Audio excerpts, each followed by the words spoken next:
Tidak banyak orang tahu kalau DN Aidit adalah seorang putra dari kiai, seorang kiai, seorang kiai muslim yang berhaluan Muhammadiyah.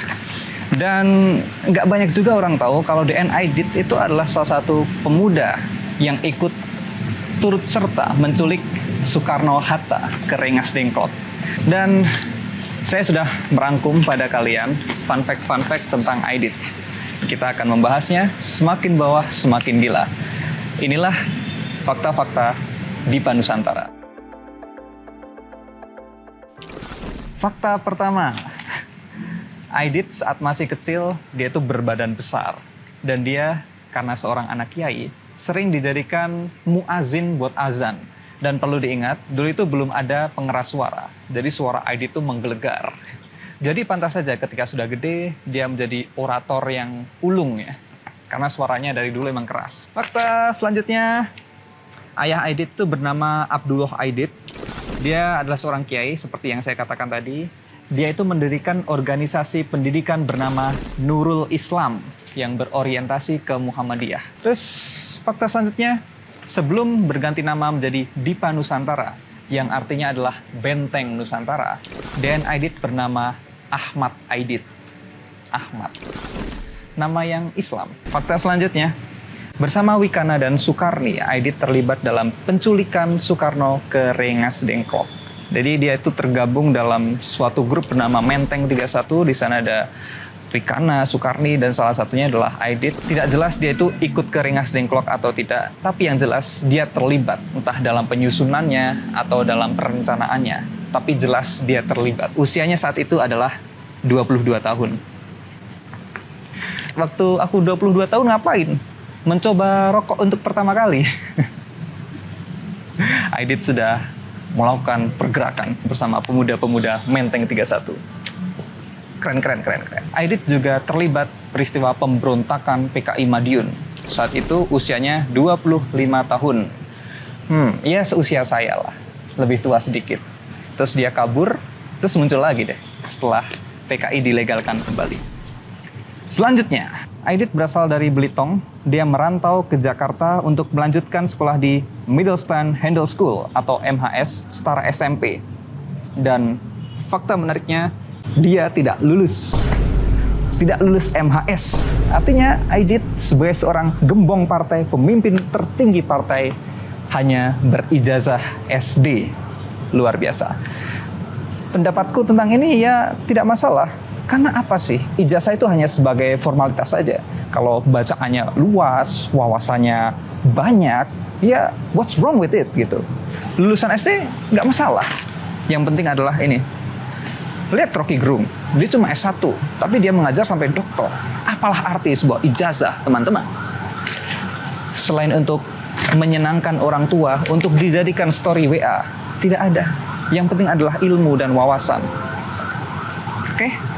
Selanjutnya, ketika SMP di MHS itu, Aidit mengorganisir kawan-kawannya untuk bolos sekolah untuk mengantar jenazah MH Tamrin yang waktu itu meninggal. Bolos. Kemana? Kita mengantar jenazah MH Tamrin. Emang dari dulu bibit-bibitnya udah kelihatan ternyata. Selanjutnya, wah ini nih. Ini lebih gila. Istri Aidit bernama Sutanti. Dia adalah dokter pertama Indonesia yang menguasai ilmu akupuntur.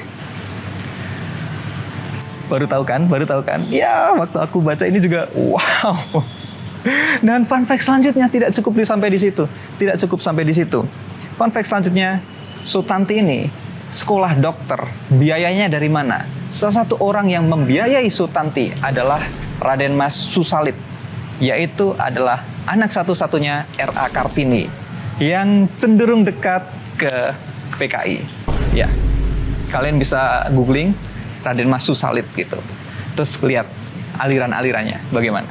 Nah, itu dia, anak R.A. Kartini. Selanjutnya, setelah Musuh tumbang, PKI tua itu tumbang, ada yang namanya PKI baru.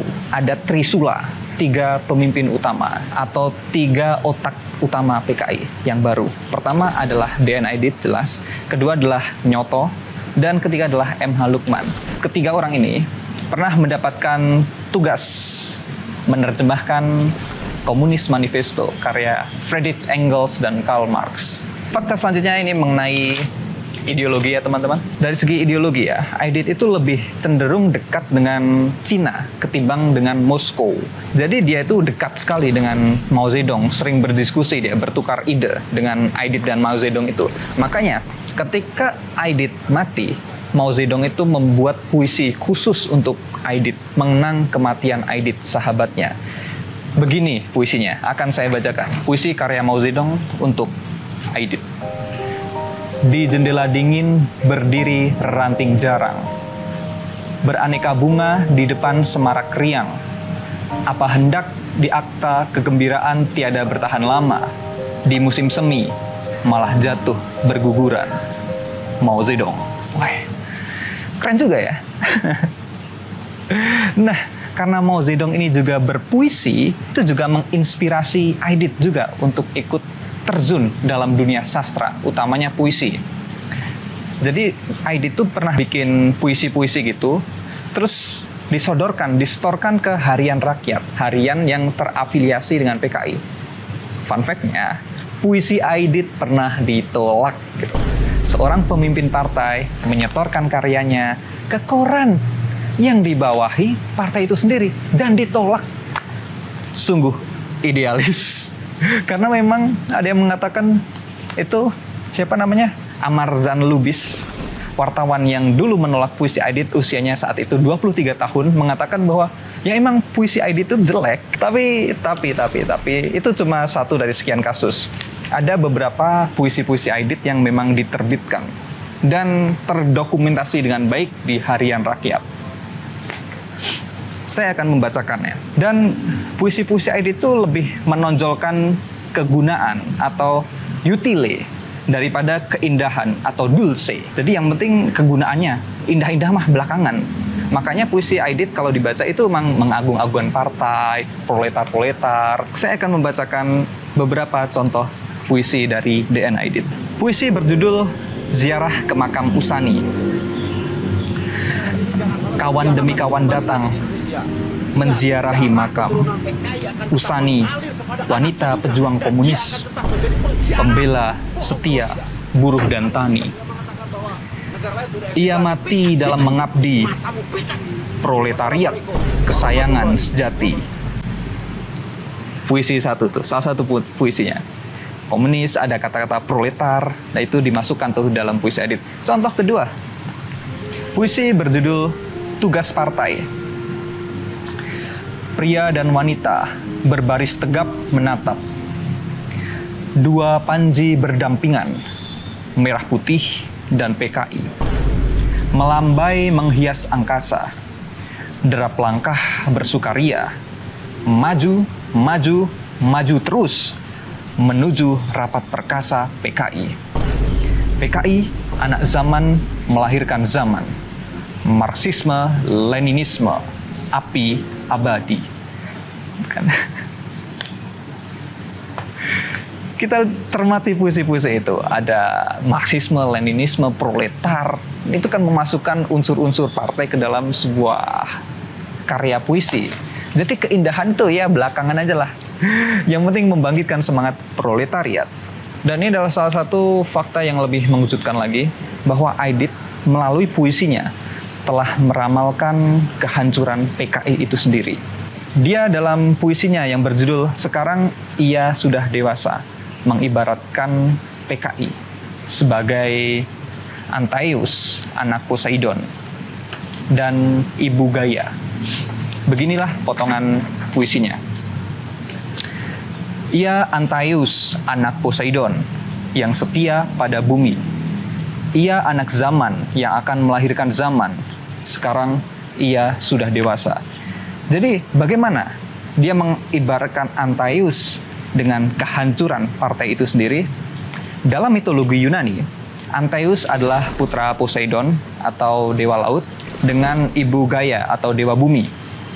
Dan Antaius ini tidak bisa dikalahkan selama ia menginjak tanah.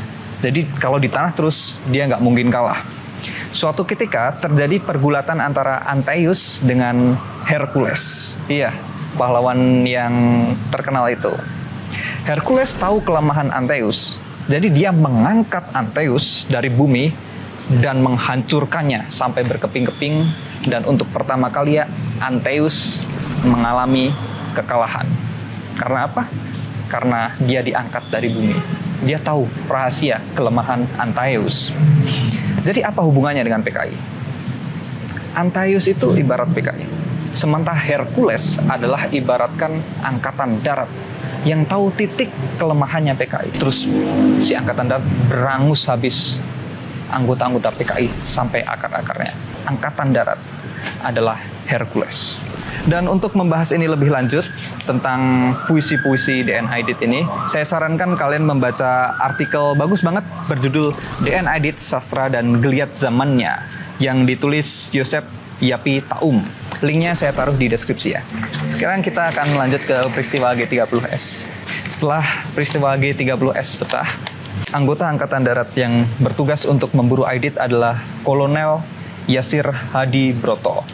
Dia jugalah orang yang mengeksekusi DN Aidit di Jawa Tengah. Ini saya dapatkan dari buku Tempo. Ketika Kolonel Yasir mempersilahkan Aidit gitu untuk mempersiapkan kata-kata terakhirnya sebelum dibedil, si Aidit ini malah berpidato dengan berapi-api. Saya jadi membayangkan itu bagaimana gitu. Ada kata-kata terakhir dia malah berpidato. Jadi itu membuat Kolonel Yasir kesal dan segera mengeksekusinya. Bagaimana cara dia mati?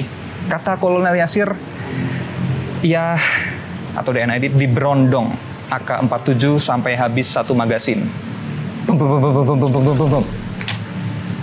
Itulah cara bagaimana Aidit meregang nyawa. Fakta selanjutnya ini lebih mind blowing ini. Jalan Pegangsaan Barat 4 Cikini yang sekarang itu menjadi kantor Golkar Jakarta Pusat, dulunya adalah rumah DN Aidit. Ya, Golkar kan Soeharto nih, Aidit kan PKI. Kok bisa menempati rumah DN Aidit? Kenapa ya kira-kira? Nah, waktu digerebek di tempat persembunyiannya di Solo, konon Aidit itu ngumpet di lemari. Terus digerebek ngumpet di lemari. Ini benar atau salah itu perlu dicek kembali ya. Apa jangan-jangan itu cuma buat menyudutkan bahwa Aidit itu pengecut gitu. Nggak ada yang tahu. Mungkin itu benar. I don't know. Saat kudeta 30 September, Abdullah Aidit, seorang ustadz itu sedang berada di rumah Aidit di Jakarta, di Pegangsaan Barat nomor 4 itu. Nah, ia bisa terbang ke Belitung, diselamatkan karena ia tokoh agama, dia berhasil selamat kabur ke Belitung, ke rumah asalnya. Akan tetapi, dia meninggal. Tapi naas, sungguh naas. Warga takut kena getah PKI. Jenazah Abdullah Aidit, seorang kiai, seorang ustadz, membusuk 3 hari. Hanya karena warga takut dikira PKI. Aidit punya adik namanya Murad Aidit, adalah salah satu sahabat Hairil Anwar. Dan Murad Aidit punya cucu namanya Rispo. Saya cinta Indonesia dan saya cucu PKI. Gak, saya beneran bro. Kalau tahu DN Aidit tuh punya adik namanya Murad Aidit. Nah itu kakek saya. Iya, komedian Rispo itu one of the best somasi ever. Somasinya Rispo itu bagus banget. Kita telah masuk di fakta terakhir, yaitu tentang film G30S PKI. Lihatlah PRRI Permesta yang praktis telah menguasai beberapa pulau di luar Jawa. Karena Jawa tidak mereka tarik, maka akhirnya mereka gagal. Jadi Jawa adalah kunci. Ada tokoh Aidit yang diperankan oleh Syubah Asa. Nah, aktor Syubah Asa itu sendiri merasa gagal memerankan Aidit. Dan fun fact, di scene yang terkenal, scene rapat yang Aidit bilang, Jawa adalah kunci. Gitu kan, itu kan. Itu Aidit merokok. Ya, merokok. Tapi ingat, bahwa kenyataannya Aidit bukanlah seorang perokok. Itu tadi setumpuk fakta-fakta tentang DN Aidit. Kalau ada yang saya salah, boleh dikoreksi.